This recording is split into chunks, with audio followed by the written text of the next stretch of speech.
चलिए इधर ध्यान दीजिए। आज जो हमारा चैप्टर स्टार्ट होने वाला है त्रिकोणमिति का ही नहीं, अगर 10th क्लास के पूरे मैथ का बात किया जाए तो सबसे इम्पोर्टेंट चैप्टर के श्रेणी में आता है त्रिकोणमिति का ऊंचाई एवं दूरी। अब ये चैप्टर इतना इम्पोर्टेंट क्यों है, थोड़ा इस पर बात कर लेते हैं कि जो ऊंचाई एवं दूरी हमें जो चैप्टर पढ़ना है, यहाँ से दीर्घ उत्तरीय अर्थात 5 नंबर का एक फिक्स क्वेश्चन पूछता है, ठीक है। उसके अलावा 2 नंबर में भी छोटा छोटा क्वेश्चन 1 या 2 क्वेश्चन पूछेगा। यानी कि कुल मिलाकर यही बात हुआ कि अगर सिर्फ हम ये एक चैप्टर पढ़ लेते हैं तो इस एक चैप्टर से हमें 7 से 9 नंबर तक क्वेश्चन आसानी से बन सकता है, ठीक है। अब देखिए, हमेशा इस बात का हम चर्चा लेते हैं कि कहा जाता है कि ऊंचाई एवं दूरी काफ़ी हार्ड चैप्टर है। हार्ड कुछ नहीं है, सिर्फ आपको लॉजिक पता होना चाहिए, ठीक है। लॉजिक पता होना चाहिए और जितना क्वेश्चन इसमें बनेगा समकोण त्रिभुज पर ही क्वेश्चन बनेगा। और इसके लिए मटेरियल क्या क्या याद रखना है वो आप समझिए। अगर जिसको ऊंचाई एवं दूरी पढ़ना है और अधिकांश पढ़ाने वालों को हम देखते हैं कि जैसे ही अगर हम पढ़ना स्टार्ट करते हैं त्रिकोणमिति तो आपसे क्या करवाएंगे, सबसे पहले 6 त्रिकोणमितीय निष्पत्तियां का लंब, आधार और कर्ण वाला यानी कि लाल कक्का वाला सूत्र आपसे याद करवाएंगे। उसके बाद 6 त्रिकोणमितीय निष्पत्तियां का 0, 30, 45, 60, 90 यानी कि उसका 5 डिग्री में मान होता है तो 6 पंचे 30 गो मान सारणी आपसे रटवाएंगे। तो 30 और 6 36 गो सूत्र आपसे वो रटवा देंगे। लेकिन यहाँ पर वो 36 सूत्र कुछ नहीं रटना है, यहाँ पर सिर्फ हमें पढ़ना कितना है तो 2 त्रिकोणमितीय निष्पत्तियां का सिर्फ 3 मान यानी कि 3 दूनी 6 मान वहां से हमें उठाना है। और उसके बाद 2 इधर लंब, आधार, कर्ण वाला में हम याद कर लेंगे 6 और 2 8, कहाँ 36, और वहां से हम उसको कम करके कहाँ पर ले आए 8 पर। अगर सिर्फ हम 8 मान सारणी याद कर लेते हैं, मान सारणी और सूत्र मिलाकर, तो पूरा त्रिकोणमिति का ये जो ऊंचाई एवं दूरी चैप्टर है इजिली बन जाएगा, ठीक है। चलिए, अब क्यों सिर्फ हम सबसे पहले इंपॉर्टेंट ये है कि किस कदर, अगर ऐसा माइंड में एक और थॉट चल रहा होगा कि अरे आप तो बता दिए हैं, कहीं उससे अलग का क्वेश्चन पूछ दे, आप 2 ही त्रिकोणमितीय निष्पत्तियां कह रहे हैं, आप 4 छुड़वा रहे हैं, पूरा मान सारणी छुड़वा रहे हैं, क्यों छुड़वा रहे हैं ये जरा आप देखिए। क्या होता है कि इसमें अभी जो हम चैप्टर स्टार्ट कर रहे हैं, इस चैप्टर का नाम है ऊंचाई एवं दूरी। हम हिंदी मीडियम वाले हैं इसलिए हिंदी में हमने लिखा है। अगर इंग्लिश का बात करें तो इसे हाइट एंड डिस्टेंस कहा जाता है। क्या कहा जाता है? Height and distance. हाइट मतलब ऊंचाई, एंड मीन्स और डिस्टेंस मीन्स दूरी होता है, ठीक है। इसमें जितना भी क्वेश्चन बनेगा, क्वेश्चन का आखिर टाइप क्या होगा तो समकोण त्रिभुज पर टोटल क्वेश्चन बनेगा। कहाँ बनेगा? समकोण त्रिभुज पे।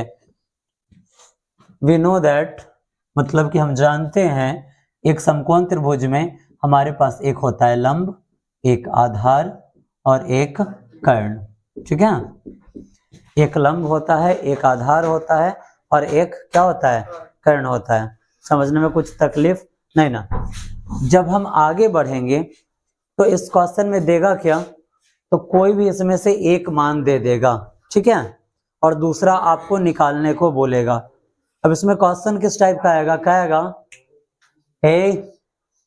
बिल्कुल शांत रहिए। इसमें क्वेश्चन क्या कहेगा? क्वेश्चन कहेगा कि एक लंबा सा गाछी है। गाछी बुझते हैं ना हो, बिहार बोर्ड वाले तो गाछी तो बुझते ही होइएगा, यानी कि पेड़। ये अधवे पर से टूट जाता है और टूट के कैमरो लटक जाता है। अब बड़ा सा भाग टूट के लटका इधर तो ऐसे ही ना रह जाएगा। तो कहेगा आपको कि जहां ये लटका ना और इसका सिर्फ जमीन के जिस भाग को छुआ वहां से इसकी दूरी फलनमा है, तो आपको कहेगा कि बताइए इसका जो पेड़ का लंबाई है टोटल लंबाई क्या होगा। तो आधार देगा, आपको लंब निकालना पड़ेगा, फिर कर्ण निकालना पड़ेगा और दोनों को जोड़ देना पड़ेगा। वृक्ष की ऊंचाई हो गई। आपको एक कोई मान देगा और दूसरा आपको निकालना है, यानी कि कुल मिलाकर कांड यही बनता है कि लंब, आधार और कर्ण पर ही टोटल कहानी है, ठीक है। अगर हम फार्मूला लिखते हैं LALKKA,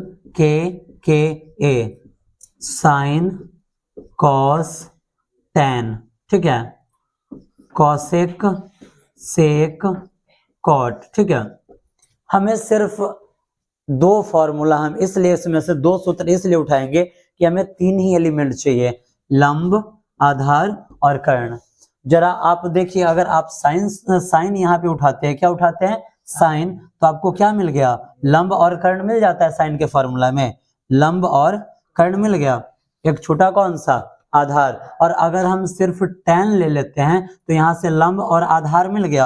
आधार तो ये है, आधार तो यहाँ पे है, ये है, और लंब पहले से हमें मिल चुका है। यानी कि अगर सिर्फ ये दो सूत्र हम ले लेते हैं, साइन का और tan का, तो तीनों एलिमेंट हमें मिल जा रहा है, मिल जा रहा है ना।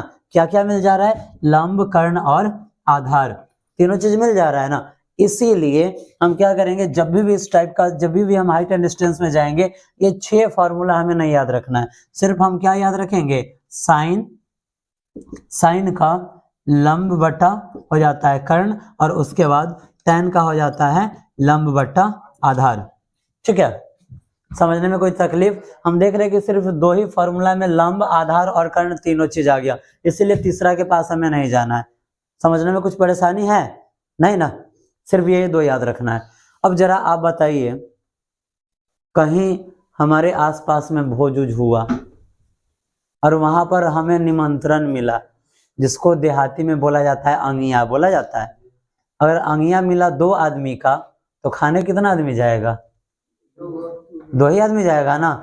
जब अंगिया 2 आदमी का है तो खाने 6 आदमी जाइएगा, नहीं, भोज भी खाने 2 ही आदमी को जाना है। तो जब यहाँ पर अंगिया साइन और tan को ही सिर्फ मिला, तो मान सारणी भी हमें किसका याद करना है, साइन और tan का ही। अब देखिए, साइन में मान, साइन में और tan में, ठीक है, साइन और tan में मान किस किस चीज का याद करना है, 0, 30, 45, 60 और 90। इसका मान याद करना है, साइन का, tan का, साइन का, tan का, साइन का, tan का, साइन का, tan का, साइन का और tan का। अब माइंड में एक बात उथल पुथल मचा रहा होगा कि जस्ट अभी बोले हैं, अभी जस्ट आप बोले हैं कि हमें सिर्फ 6 ही मान याद करना है। कितना मान याद करना है, 6 ही। और यहाँ पर लिख कितना दिए, 2, 4, 6, 8, 10। हम सही बोले, आपको 6 ही याद करना है। जरा आप यहाँ पर देखिए, ये समकोण त्रिभुज है, तो समकोण त्रिभुज में कितने कोण है, 1, 2, 3। और हमें पता है कि त्रिभुज का तीनों कोण मिलाकर कितने डिग्री का होता है, जिसमें ये ऑलरेडी 90 ले चुका है, जिसमें ये कोण कितना ले चुका है, 90।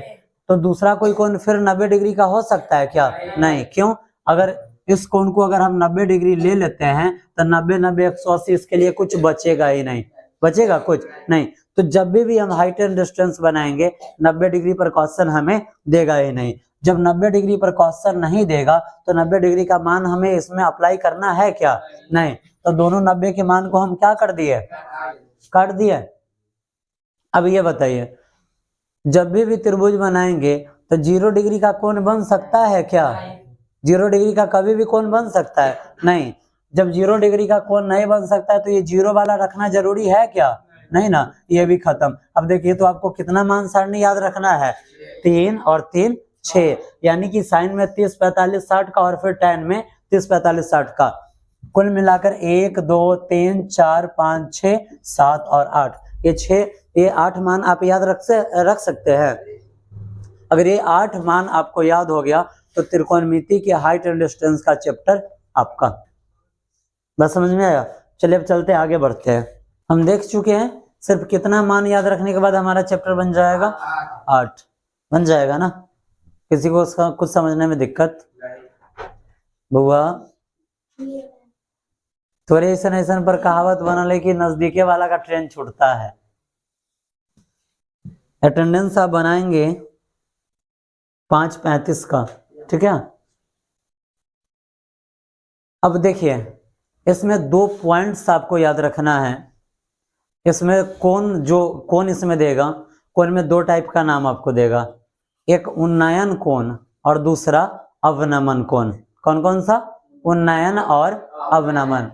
अब ये उन्नयन और अवनमन को हम कैसे पहचानेंगे, जब हम यहाँ खड़ा हो गए और ऊपर ताक रहे हैं। क्या कर रहे हैं? ऊपर ताक रहे हैं। तो हमारा ये आंख जो कोण बनाएगा, जब ऊपर देखेंगे तो उन्नयन, क्या ऊपर देखेंगे तो उन्नयन और नीचे देखेंगे तो अवनमन। सिर्फ इतना ही पॉइंट याद रखना है। जब ऊपर देख लिए तो उन्नयन और नीचे देख लिए तो अवनमन हो जाएगा। ठीक है, क्लियर है? इतना पॉइंट याद रहेगा आपको। चलिए अब आगे हम बढ़ते हैं। अब हम बढ़ेंगे चैप्टर की तरफ।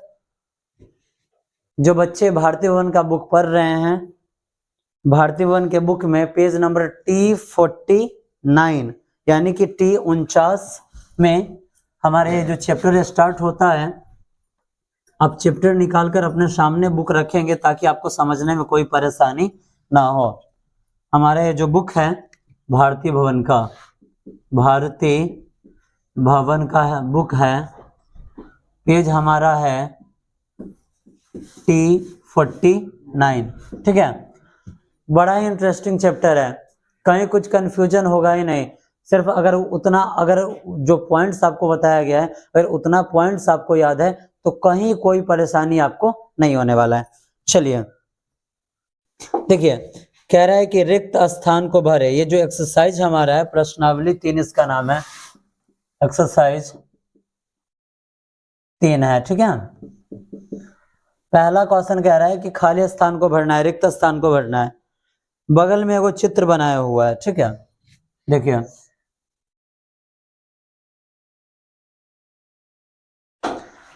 इस चित्र में नाम दिए हुआ है PQR और उसके बाद यहां से डिट्टो डिट्टो डिट्टो डिट्टो और यहां पर दे दिया T।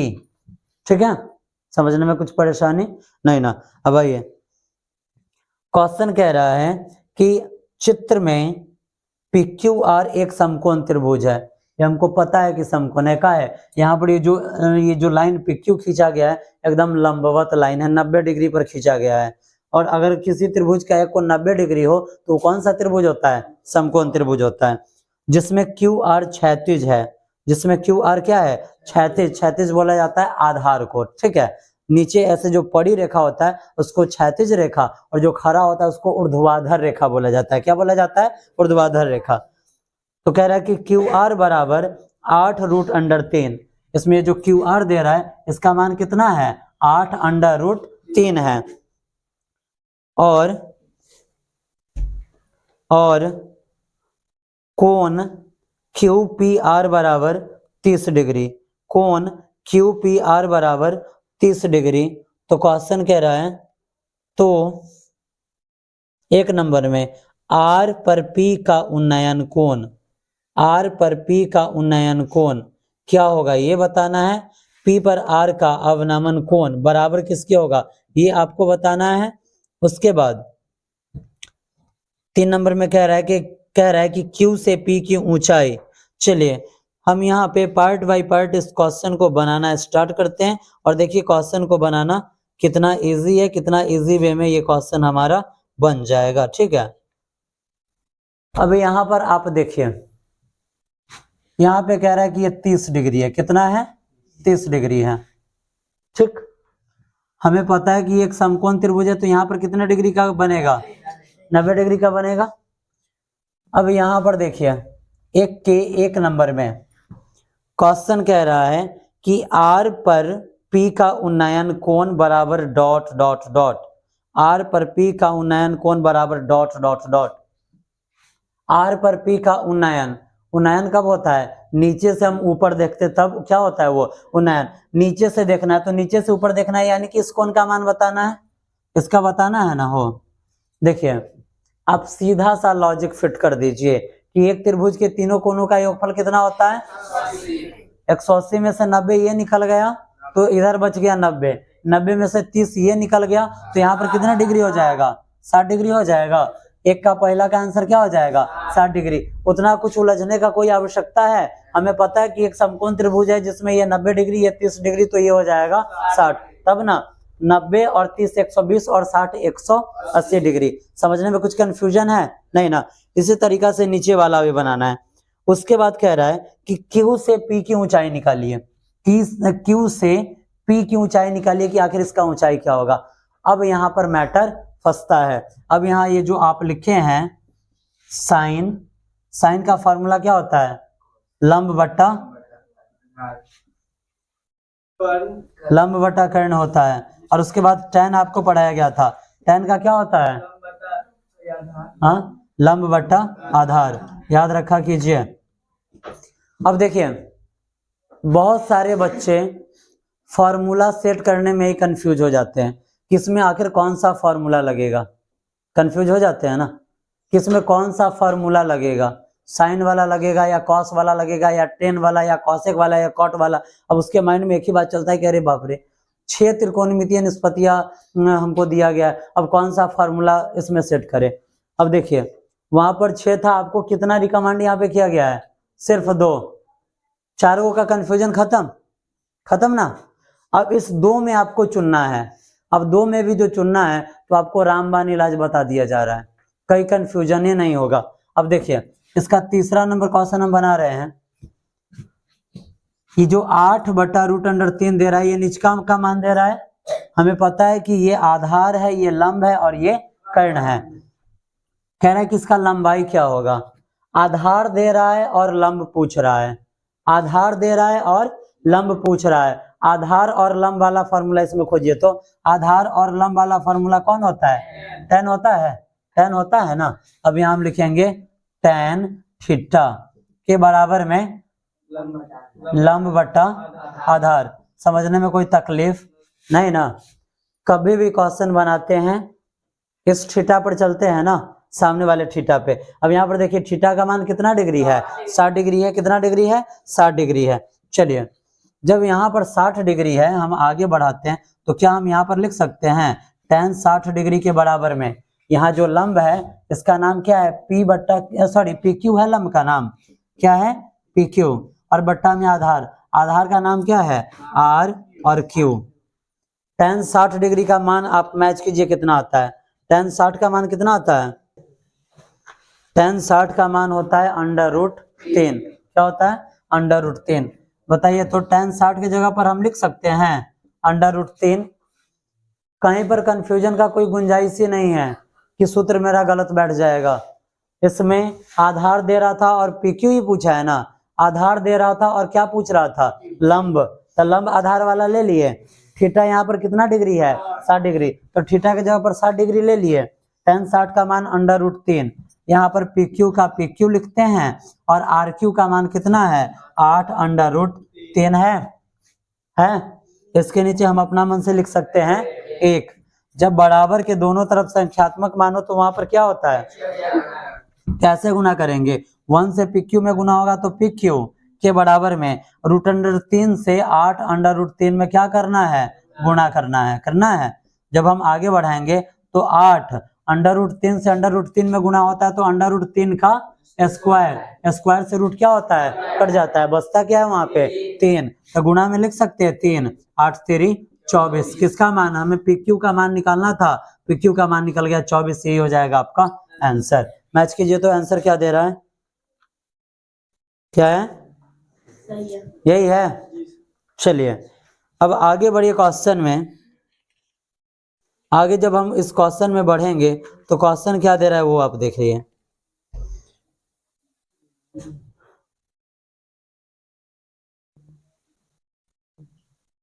चलिए बाबू दूसरा नंबर क्वेश्चन हम देखते हैं।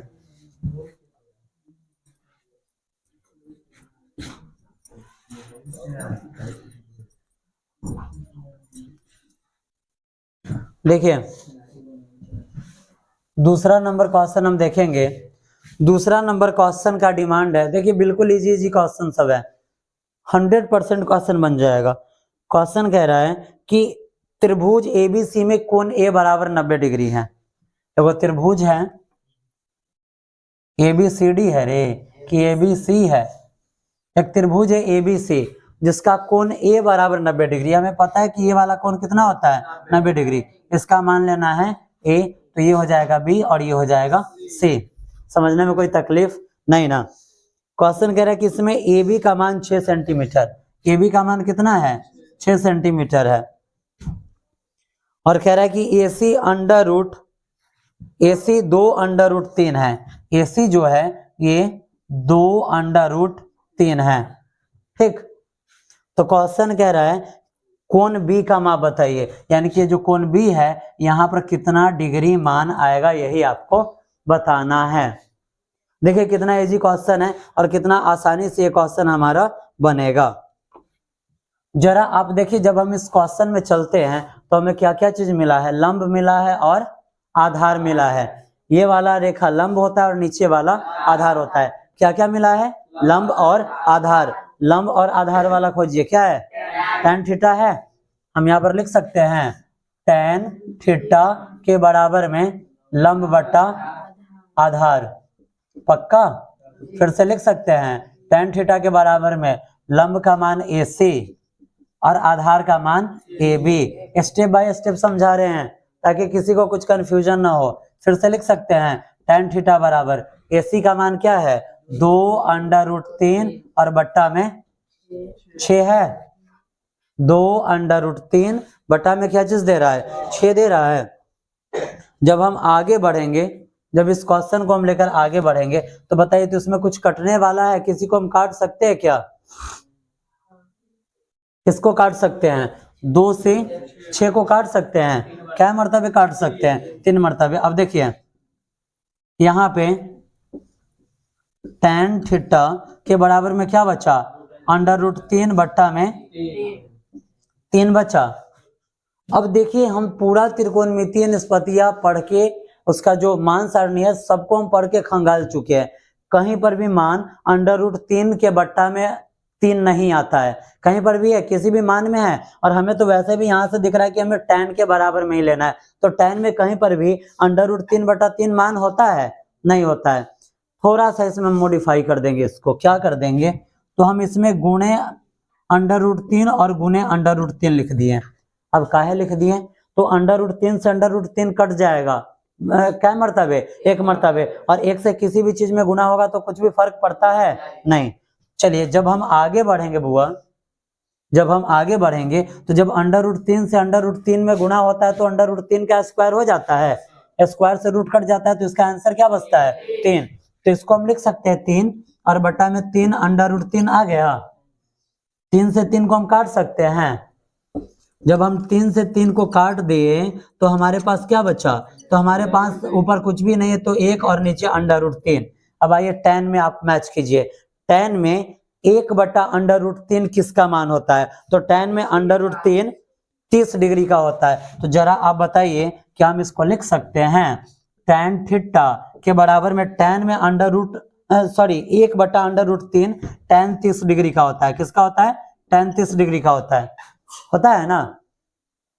ये जो 1 बटा √3 tan में किसके बराबर में है, tan 30 डिग्री के बराबर में है। दोनों तरफ tan है तो tan से tan क्या हो जाएगा, कट जाएगा, कटेगा, तो थीटा का मान क्या आ गया, 30 डिग्री आ गया। आपको यहाँ के थीटा का ही मान निकालना था ना, थीटा का मान आपको कितना मिला, 30 डिग्री, यही हो जाएगा आपका आंसर। बनेगा क्वेश्चन, समझने में कुछ तकलीफ, कोई परेशानी नहीं ना। इसमें धीरे धीरे आगे बढ़ के आपको 5 तक क्वेश्चन इसमें देख लेना है, जहां तक आपसे बनने वाला नहीं, क्या उतना मेहनत करोगे, बस 3 तक देख लेना। फिल इन दी ब्लैंक से 1 नंबर में पूरा, दूसरा नंबर बता ही दिए, तीसरा में सेम इसी पैटर्न पर आपको क्वेश्चन सॉल्व कर लेना है, ठीक है। जो परेशानी होगा नेक्स्ट डे परेशानी खत्म करके तब हम कहाँ चलेंगे, प्रारूप वाले क्वेश्चन में। और प्रारूप का मतलब क्या होता है कि बनाकर उसका आंसर आपको देना है, ठीक है। कंप्लीट है यहाँ तक। अच्छा बताइए, इसमें कोई भी ऐसे बच्चे जिनको किस फिगर में साइन आएगा और tan आएगा समझने में कोई दिक्कत, कोई दिक्कत है क्या, क्या परेशानी है, नहीं समझ में आया कि कौन सा सेट होगा, जस्ट अभी बताए हैं। इसमें मान किसका किसका दे रहा है, ये वाला और ये वाला, यही दोनों दे रहा है ना। इसको हम क्या पढ़ते हैं, लंब या आधार या कर्ण, क्या पढ़ते हैं। हमें पता है कि एक त्रिभुज में ये होता है लंब, इधर वाला होता है आधार और ये होता है कर्ण। जरा आप देखिए तो इसमें किस किस चीज का मान दे रहा है, लंब का और आधार का। तो इसमें कौन सा लागू होगा, जब लंब आधार दे रहा है तो इस कर्ण वाले को हम लेंगे क्या, हमको मिल रहा है लंब आधार, तो लंब आधार वाले को लेंगे, यानी कि कौन सा थीटा लेना है, tan थीटा में हमें जाना है। बात समझने में कोई दिक्कत नहीं ना।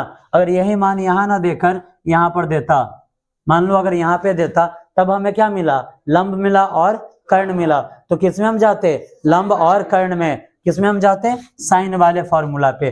समझने में कुछ कंफ्यूजन नहीं ना। जब भी मान आपको याद रखना है, किसका किसका रखना है, तो 30 डिग्री, 45 डिग्री और 60 डिग्री का।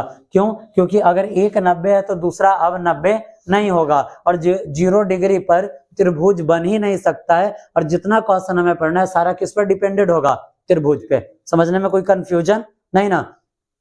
हमें साइन और टेन याद रखना है। मान फिट कैसे करना है, तो अगर लंब दे रहा है कर्ण पूछ रहा है, या कर्ण दे रहा है लंब पूछ रहा है, अगर बात लंब और कर्ण पे आ जाए तो साइन में चलेंगे। क्यों, क्योंकि साइन में लंब और कर्ण होता है। और अगर लंब ना देकर यहाँ पे कुछ दे दे, जैसे 2√3, तो अब हम देख रहे हैं कि कर्ण दे रहा है और आधार दे रहा है। क्या दे रहा है, कर्ण दे रहा है और आधार दे रहा है। ठीक है, कर्ण और आधार का अगर बात कर दिया, इसमें कोई एक मान दिया और दूसरा निकालना है, तो हम इसमें से किसी पर भी जा सकते हैं, हमारा आंसर आ जाएगा। समझने में अभी भी कुछ कंफ्यूजन है नहीं ना। आगे बढ़े, चलिए आगे क्या बढ़ना है, तो आगे यही करना है कि आप इस क्वेश्चन को बना कर लाएंगे, 3 तक कंप्लीट करके लाएंगे। नेक्स्ट डे आपका जो प्रॉब्लम होगा सॉल्व किया जाएगा। ठीक है, चलिए मिलते हैं फिर अपने नेक्स्ट क्लास में।